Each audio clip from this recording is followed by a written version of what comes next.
Kenya's oil discovery is more of a blessing than it is a curse to the economy. The World Bank, in its latest country economic memorandum report on Kenya, shows that innovation, oil and urbanization will be the key drivers of economic growth in the future.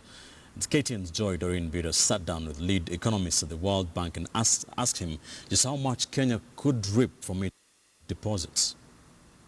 At the World Bank, do you think that Kenya is going to benefit much from its oil discovery? Oil discoveries in Kenya are different. One is the location. The fact that oil has been discovered in the poorest, most marginalized county of Turkana, which is already prone to conflict. Right. So that's sort of a not such a great factor that makes Kenya special.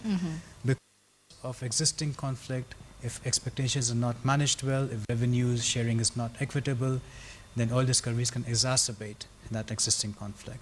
So location. The second factor is timing. Right. Now, it's very interesting that oil in Kenya has been found at this stage of Kenya's development, which is a positive factor, because it's neither too early nor too late in Kenya's development process. So the risk of oil washing out or drowning out the rest of the economy because of too early a discovery, as in Angola or Nigeria, is quite small. Kenya is a reasonably well-diversified economy, so the timing works in Kenya's favor. And the third is size. So Kenya's 600 million barrels of oil discovered so far is quite small by not just global but also regional standards, which again probably is a good thing because it reduces the risk of oil drowning out the rest of the economy. Interesting fact, if in 2012 Saudi Arabia extracted about 11.5 million barrels per day. What? At that rate, all of Kenya's 600 million barrels would be depleted in just 52 days. That's true. So location, timing, size is what makes Kenya's oil discovery special. But you asked me about the economic impact of oil. Can Kenya benefit? So even though the volume of these discoveries is small, the impact on fiscal revenues is not.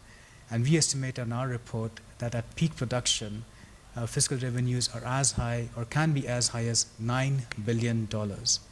And to put that in context, $9 billion would more than fully cover the cost of the SGR all the way from Mombasa to Nairobi.